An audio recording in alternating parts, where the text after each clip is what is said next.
الشيطان اللعين الرجيم بسم الله الرحمن الرحيم الحمد لله رب العالمين اللهم صل وسلم وزد وبارك على صاحب دعوة النبوية وثورة الحيدرية والعصمة الفاطمية والحلم الحسنية والشجاعة الحسينية والعبادة السجادية والمعاطر الباقرية والعصر الجعفرية والعلوم القاذمية والحجج الرذوية والجود التقوية والنقاوة النقوية والحيبة الأسفرية والغيبة الإلهية يا قائم بالحق يا صاحب العصر والزمان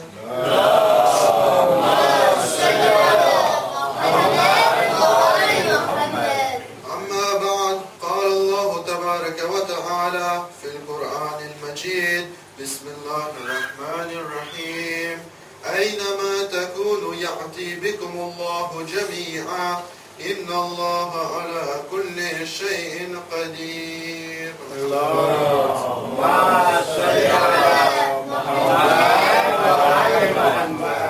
Chers frères, chères sœurs, salam alaikum wa rahmatullahi wa barakatuh. Allah subhanahu wa ta'ala dit dans le Coran al-Majid, Surah Baqarah, ayat numéro 148. Aynama takunu, où que soit l'endroit où vous trouverez, Aynama takunu, ya'ati bikumullahu jami'a, où que vous soyez, Allah vous ramènera tous vers lui. Inna Allah ala kulli shay'in qadir, car certes, Allah détient le pouvoir sur toutes choses.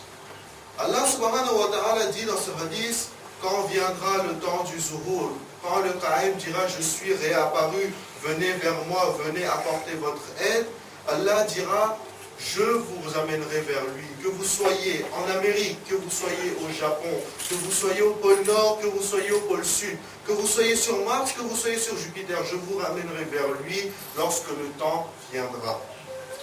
Nous savons, il y a un hadith célèbre de Rasulullah sallallahu alayhi wa sallam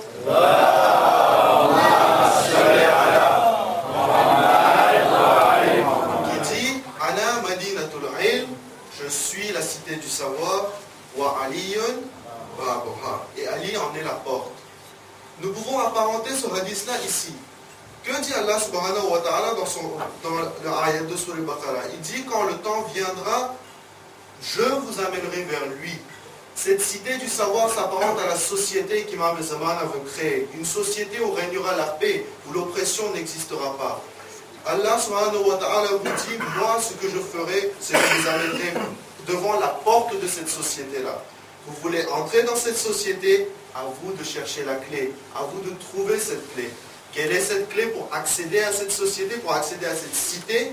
Ce sont justement les 30 conditions dont nous sommes en train de parler.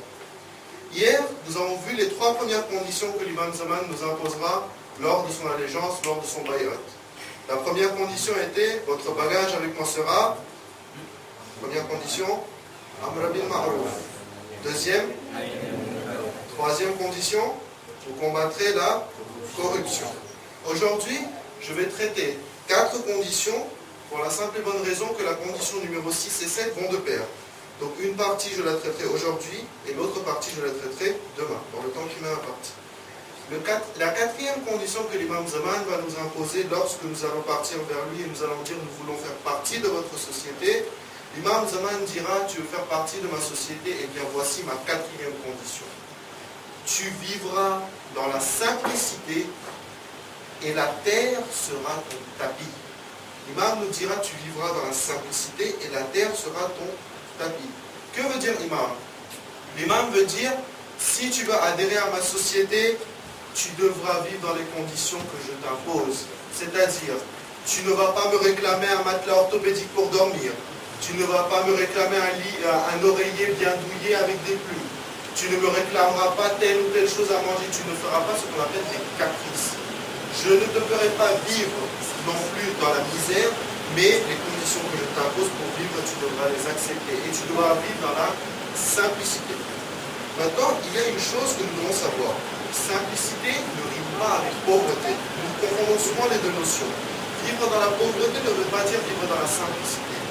Vivre dans la simplicité veut dire je vivrai avec le strict minimum nécessaire. C'est-à-dire tout ce dont j'ai besoin, j'ai le droit de l'avoir, mais pas plus. Si j'ai besoin de 3 chemises, je vais avoir seulement 3 chemises et non 6. Si j'ai besoin de tant de choses, je vais vivre avec tant de choses, ni plus, ni moins. Voilà ce que l'imam nous demande. Un jour, Rasul al-Khuda sallallahu alayhi wa sallam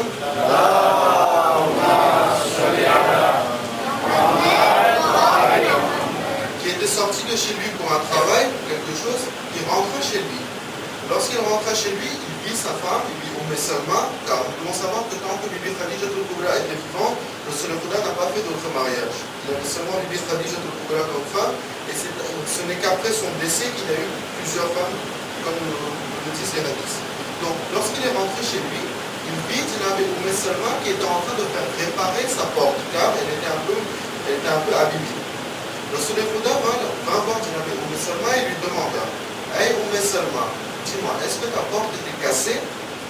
Elle répondit: non, ya Rasulallah, ma porte n'était pas cassée, mais elle était seulement la poignée était un peu abîmée. Du coup, je suis en train de la faire réparer. Il faut savoir que le Rasul ne vivait pas dans une maison faite de briques. Sa maison était faite de tiges d'arbres de dattier, d'arbres de khajour. Il avait pris les tiges de cet arbre-là et ensuite sur les tiges qu'il avait mises, il avait mis de la boue. La maison de Rasul était faite de terre et même pas de briques. Rasul al-Khuda qui est le chef de tous les prophètes, qui est Khatamun Nabiyyin, Ahmad al-Mursalin, Sayyidun Nabiyyin. Nous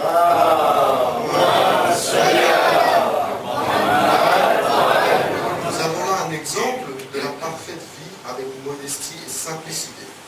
Donc, lorsque Jinabi Salma lui dit que non, ma porte n'était pas cassée, elle était seulement abîmée, Rasul al-Khuda lui dit: oh Salma, j'ai pitié de toi, tu me fais pitié. Pourquoi Rasul al-Khuda dit ça?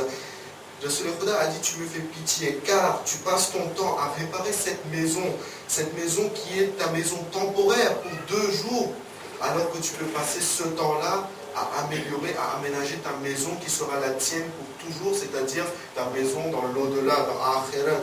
Tu perds ton temps à faire cela alors que tu peux passer ton temps à aménager cette maison-là. Jinabi Salma dit: Ya Rasulallah, je n'ai pas compris.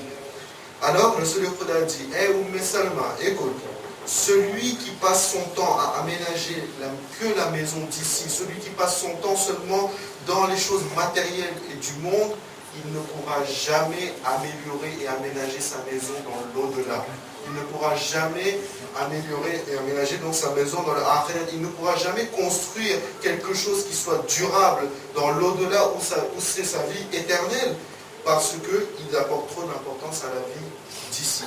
C'est justement à partir de cela, Imam Zaman nous dira: tu vivras dans la simplicité, c'est-à-dire tu ne t'attacheras pas aux choses de ce monde, tu ne seras pas amoureux du matériel de ce monde-là. Tu utiliseras les choses de ce monde, mais seulement pour tes besoins, pour le strict nécessaire et non pour ton luxe ou ton confort. Voici donc la 4e condition que l'imam Zaman nous imposera. Ensuite, la 5e condition que l'imam nous imposera, l'imam nous dira: si vous voulez faire partie de ma société, vous ne porterez pas de vêtements de soie.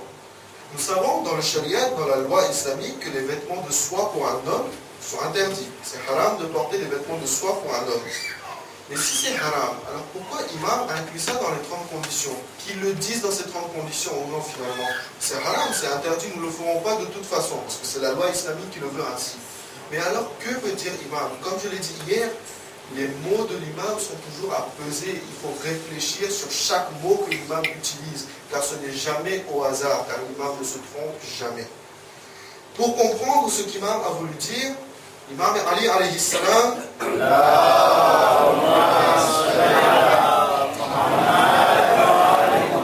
l'imam dit que les vêtements de soie, les vêtements qu'on appelle en gujarati resham, les vêtements de soie sont la marque de fabrique et la caractéristique des dictateurs, L'imam utilise le terme de Jabbar, le mot Jabbar. Qu'est-ce que ça veut dire? Ça veut dire deux choses. Les dictateurs, et de cela donc nous pouvons déduire, un dictateur, qu'est-ce que c'est? C'est quelqu'un qui se croit supérieur aux autres, c'est-à-dire quelqu'un qui est orgueilleux. Voilà ce que l'imam veut nous dire en disant vous ne porterez pas de vêtements de soie. C'est-à-dire que je ne veux pas dans ma société de gens qui soient orgueilleux, de gens qui se croient supérieurs aux autres. Vous ne vous croirez pas supérieurs aux autres et vous ne prendrez pas les autres inférieurs à vous. Vous vivrez dans la modestie et vous vivrez avec une mentalité d'égalité. C'est-à-dire que vous n'êtes ni supérieur ni inférieur à quelqu'un d'autre. Donc, un exemple vivant justement de cela, c'est-à-dire vivre dans la modestie, s'éloigner du takabbour, de l'orgueil. Nous avons deux exemples, parmi justement les prédécesseurs d'Imam Zaman. Premier exemple, Imam Hassan alayhi salam.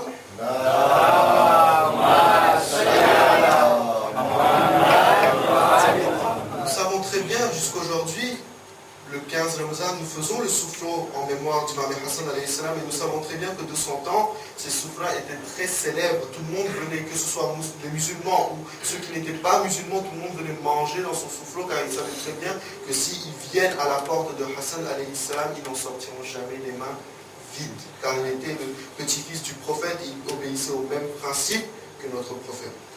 Nous savons très bien qu'Imam Hassan faisait des soufflats avec plein de nourriture qui remplissait le ventre de tout le monde. Alors que quand nous regardons la vie des Ahl al-Bayt, de Rasul al-Khuda ou d'Imam Hassan alayhi salam, ils n'ont jamais vécu dans le confort. Ils ont toujours vécu avec le strict minimum nécessaire. Deuxième exemple, un jour quelqu'un vint auprès de notre quatrième imam, Imam Zainul Abidin alayhi salam.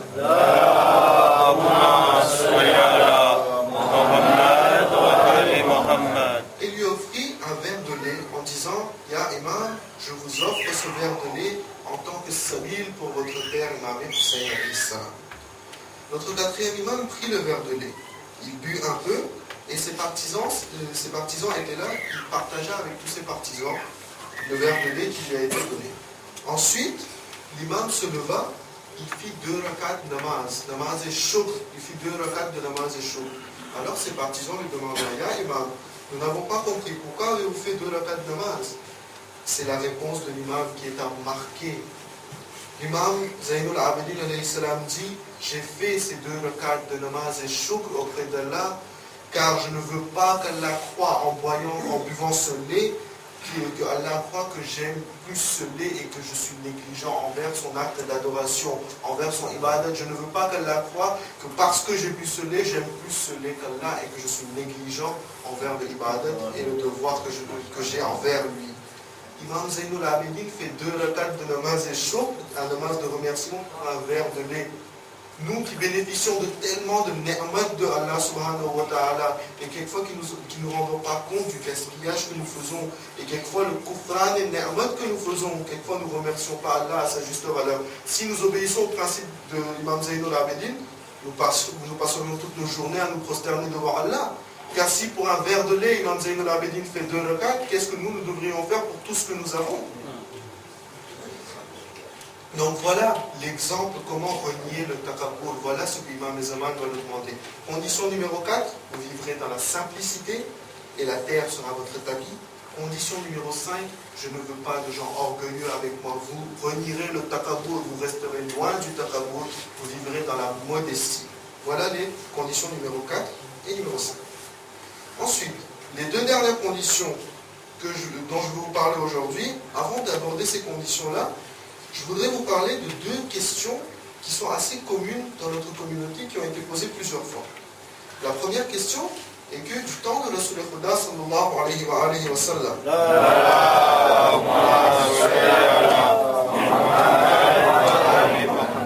nous savons que du temps de Rasul al-Khuda sallallahu alayhi wa sallam, nous savions qu'il y avait des munafiq, des hypocrites. Rasul al-Khuda était ma'soum. Il avait la science d'Allah subhanahu wa ta'ala. Donc, ça veut dire qu'il savait qui était munafiq. Nous ne pouvons pas dire que le Rasulullah ne savait pas qui était munafiq, qui était mu'min. Il le savait très bien. Alors, toute cette histoire qu'il y a eu autour de Saqifa, Abu Bakr, Omar et Othman qui ont usurpé le trône d'Imam Ali alayhi salam, alors que le Rasulullah avait dit clairement qu'après moi, mon successeur est Ali alayhi salam. Alors pourquoi Rasul al-Huda finalement ne les a pas arrêtés avant qu'ils agissent? Pourquoi ne les a-t-il pas par exemple tués avant qu'ils agissent? Il n'y aurait pas eu toute cette histoire. Imam Ali alayhi salam aurait récupéré son trône. Pourquoi Rasul al-Huda a fait ça? Deuxième question que nous nous posons souvent, et que ce n'est pas une question, c'est quelquefois la mentalité de certaines personnes concernant Imam Zaman. Il y a des personnes à qui on a demandé, parfois on voyait les personnes ne faisaient pas doigt pour le zuhur d'Imam Zaman. Il y en a qui ont demandé pourquoi ne faites-vous pas doigt? Ces personnes ont répondu, nous avons peur, nous ne faisons pas doigt pour le zuhur d'Imam Zaman car nous faisons des péchés, nous sommes des gunehgar, nous avons peur, comment nous irons en face d'Imam Zaman avec les péchés que nous faisons? Pour justement élucider ces deux questions-là, la première question dont je vous ai parlé, je vais la traiter demain. Cette deuxième question sur Imam Zaman, je la traiterai aujourd'hui, à travers justement ces conditions numéro 6 et numéro 7. Quelles sont ces conditions-là? Imam Zaman dira, vous n'oppresserez pas les hypocrites, vous ne ferez pas zulm sur les munafiques, pas sur les musulmans, pas sur les croyants, vous ne ferez pas zulm sur les munafiques, jusqu'au point Imam est allé, il a dit, vous ne ferez pas zulm sur les kafirs non plus, vous n'oppresserez ni les hypocrites, ni les mécréants. Aujourd'hui, il y a certains hadiths, parfois que l'on lit, par exemple dans Bihar al-Anwar. Il faut savoir que dans Bihar al-Anwar, tous les hadiths ne sont pas véridiques, ne sont pas vrais. Car Allama Majesi alayhi rahma a rassemblé ces hadiths-là. Mais il n'a pas vérifié si les hadiths étaient de source sûre ou pas. Donc aujourd'hui, lorsque nous prenons un hadith dans Bihar al-Anwar, nous devons vérifier bien sûr la chaîne de transmission. Donc dans plusieurs livres comme ça, dont Bihar al-Anwar, il y a certains hadiths qui disent qu'Imam viendra avec l'épée d'Allah, et en clair, il montre une image de l'imam que dès qu'il viendra, il n'y aura pas de discussion, rien, il ne fera que tuer les gens. À tel point que des gens diront, lui ne peut pas être un descendant de Fatima de Zahra, car s'il aurait été un descendant de Fatima alayhi salam, il n'aurait pas fait couler le sang comme ça, de cette manière-là. Il y a des hadiths qui montrent à ce point-là que l'imam sera violent et sans pitié. Ces hadiths-là, tous autant qu'ils sont complètement faux. D'où viennent ces hadiths? Ces hadiths viennent du temps de Bani Abbas. Les khalifas, les califes de Bani Abbas ont créé ces hadiths de toutes pièces pour justement nous inciter à ne pas faire dua pour le zuhur de Imam Zamana. Car ils savaient très bien que pour les chiites, la plus grande arme qu'ils ont pour accélérer le zuhur de Imam Zamana, c'est dua, c'est faire dua pour son zuhur justement. Mes chers frères, mes chères sœurs, nous avons un dicton en Gujarati, Insan mat, bhul ne pat. En français, si on dit, ça veut dire que l'erreur est humaine. Nous ne sommes pas des marsoum, nous ne sommes pas des nabis, des prophètes, nous ne sommes pas des imams. Donc, nous pouvons faire des gunas et nous en faisons ce qui est tout à fait normal.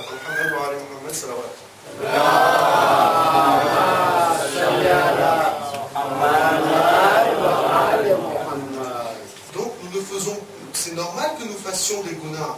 Et ce n'est pas parce que nous faisons des gunas que l'imam Zamana, lorsque nous viendrons devant lui, l'imam dira, ah non, toi tu as fait ce guna-là, je ne t'accepte pas dans ma société, tuez-le. Non, l'imam Zamana ne dira pas ça. Et la preuve de cela, elle est dans les conditions qu'imam pose. Que dit imam? Vous n'oppresserez pas les hypocrites, les munafiques, ceux qui font semblant d'être dans la religion, mais en fait qui sont contre la religion. Et vous n'oppresserez pas les mécréants, les kafirs. Imam va jusqu'à dire, vous ne ferez pas zulm sur les kafirs. Alors comment pouvons-nous penser que l'imam qui nous dit de ne pas faire zulm sur un kafir, comment pouvons-nous penser qu'il peut nous tuer sans pitié, nous qui sommes musulmans, qui sommes shia et qui sommes ashari? L'imam Sadiq alayhi salam dit que lorsque notre Qaim viendra, il obéira aux principes et aux préceptes de notre ancêtre, Hazrat Rasul al-Khuda, et de notre ancêtre, Hazrat Amir al-Mu'minin, Ali ibn Abi Talib alayhi salam.